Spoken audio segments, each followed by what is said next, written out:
So what we're actually going to do is I'm going to speak to Sharon about her business, and we're going to record a video. I'm going to record the video at the end of this once I understand her business. Quite often, when I'm working with students, quite often the most time-consuming part is trying to understand where you're currently at. Once I understand that, the marketing part comes quite quickly and easily.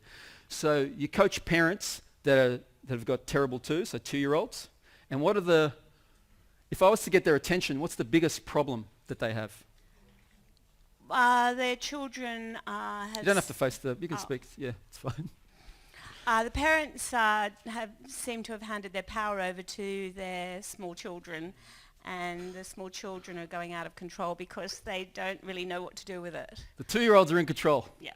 What's the wording that they use? Do they say two? Do they say terrible twos? What do they say? Monsters. Yeah, no, they don't. They excuse it because... But what do they call their kids? Is it? They just talk about behaviours and Behaviours. the behaviours that they want changed. But it's basically lack of respect. Lack of respect. Mm-hmm. So in their mind, what do they say to themselves?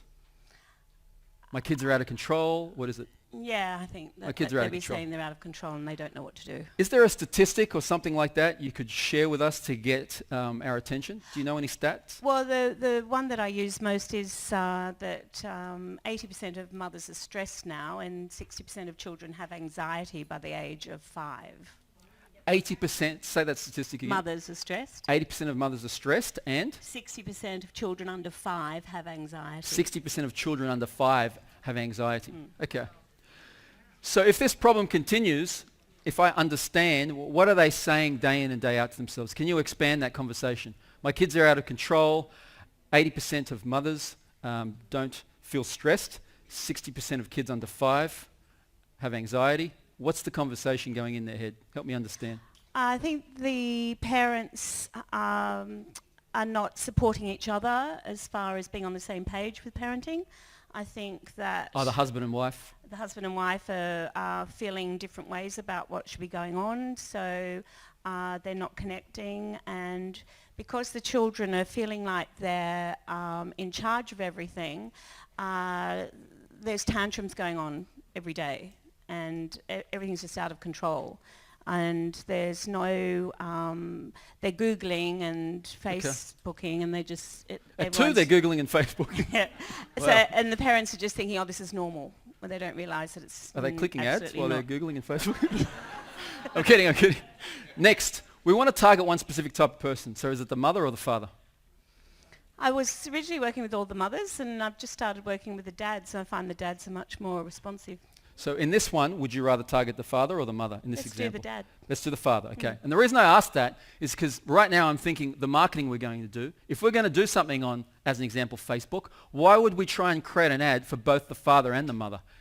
It'd be so much more powerful if we go to one particular person. Now I can put a picture of a father. Now I could say the words, your wife.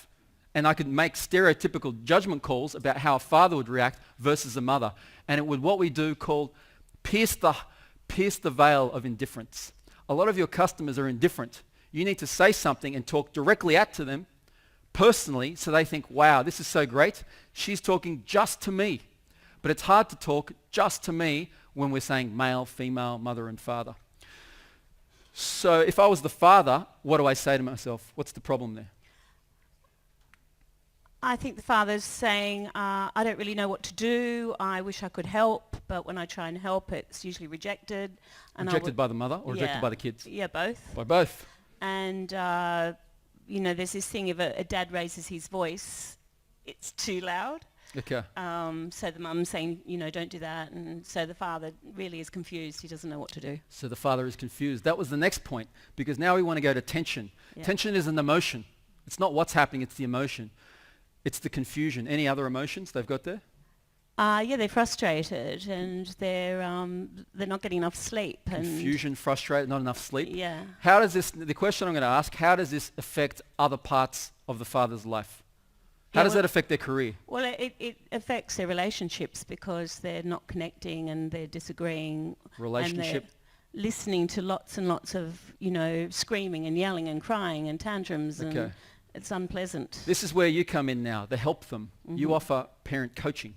Explain what that is. What does that look like? So what I do is I go into their homes and I watch the dynamics that are going on, and 90% of the time it's always the same. The child, when I walk into the house, I say, "Oh, who's the boss in this house?" And the kids always put their hands up and say, "Me!" And then I explain to them that, you're just little and the tall people are actually in charge and they're called your parents. Okay, so that's the help them part. Yeah. It's important that they know that. That's the first thing you should teach your kids. Who's the boss? That's right. Offer evidence. What's some proof? Have you got a success story or something you can let us know about? I think so, because I've had 3 of my own children and raised them pretty well on my own. Right about now, we want third-party trust. This offer evidence is trust. I know that it's happened in your own life. I would expect that. Right. Have you got a success story of someone else that you've worked with? Well, I was just down at the cafe ordering coffee, and my daughter works down there, and someone from her office just walked in. He was doing some advertising and photographic work. And he had the 2 young women with him, and he said, "See that? That's the perfect mother, and she's got the perfect daughter." And I think that's evidence. But let's have a look at... but did you help them?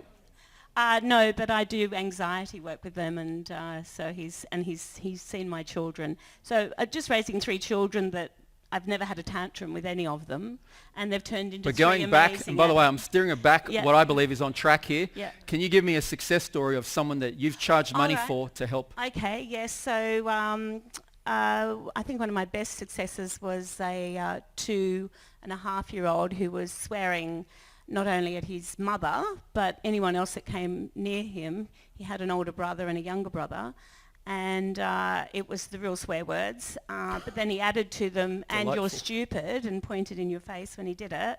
And so by the end of that day, I had the 2 eldest boys, he was the younger of the 2, saying, "Mummy and Daddy are the boss, and I have to say please and thank you every time I want something or get something, and I don't say that swear word again, because I told him that the police had rung me and told me to come and sort it out before they did." Probably leave out that last part then, eh? Well, what was the father's name in that example? His name? What was the father's? John. Yeah. Okay. Got it. And then response. At the end of watching this video on your page, what would you like them to do? What's the next step in your funnel? So then I'd have workshops for both parents that go 3 consecutive weeks. I have the discovery session that they can ring up and get ideas for free on a 15-minute phone call. I've done 60 30-second videos. Let's pick one of them. Okay. Ideally, at the end of this video, what would you like them to do next? Booking a session with you, or what is it? Yes, I know both parents to come to the workshop so they can integrate the information. What's the name of the workshop? Well, it's a parenting workshop. And what's the cost? I hope it's free. No. Just say free. Okay, it's really free. Yeah. Great marketing. We're starting the relationship off by giving, not getting. Great marketing. And your company name is? A.U.T.H.O.R Kids. A.U.T.H.O.R Kids. And your full name? Sharon Cullington. Sharon Cullington from A.U.T.H.O.R Kids. Please give her a big round of applause.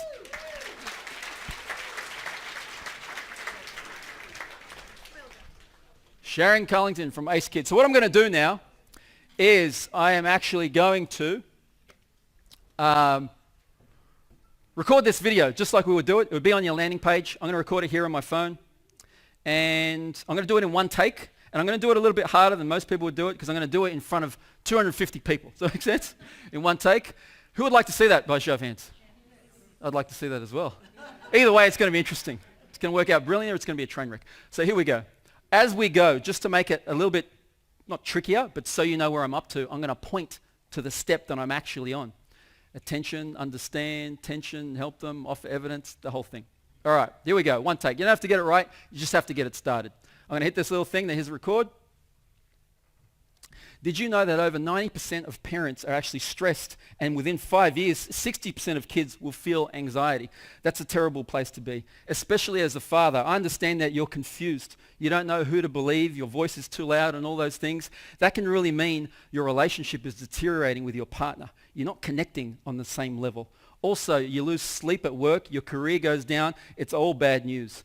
What I actually do is I'm a parent coach. I can spend one day with your children and have them go from the terrible twos to the terrific twos instead.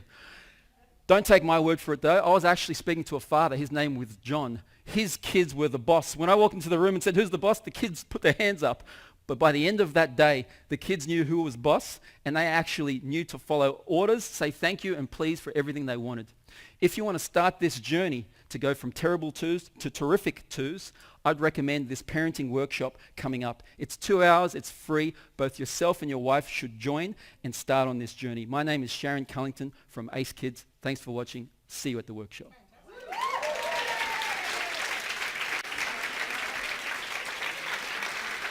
Thank you. Stop it. I'll just let you know, what you saw here is a system. It's a repeatable set of steps. This is the 6 out of 7 cities we've done. Every time the response is the same thing, but because there's a system here. Once you know the system, by the way, who would have procrastinated recording a video like this for ages? How long did you procrastinate doing a video like this? For ages? 3 years. Wow, it's a long time. If you let me know, I know Sharon as well before. I didn't know what her exact business was, but I know she's done a few other courses. So if you want to email me, I'll send you that exact video that I took. I'm pretty sure I recorded the whole thing. Oh, we've got the camera at the back anyways. All right, so that's the whole thing. When you've got a system, your results are so much quicker. It stands for saves you substantial time, energy, and money. You don't have to be thinking about what to say, procrastinating about what to say. It's not only like this for copywriting, writing a video script. It's everything we do in our organization. How to take a testimonial, systemize. How to run a Facebook ad, systemize. What to charge, what not to charge, all those other things. So once again, you don't have to get it right. You just have to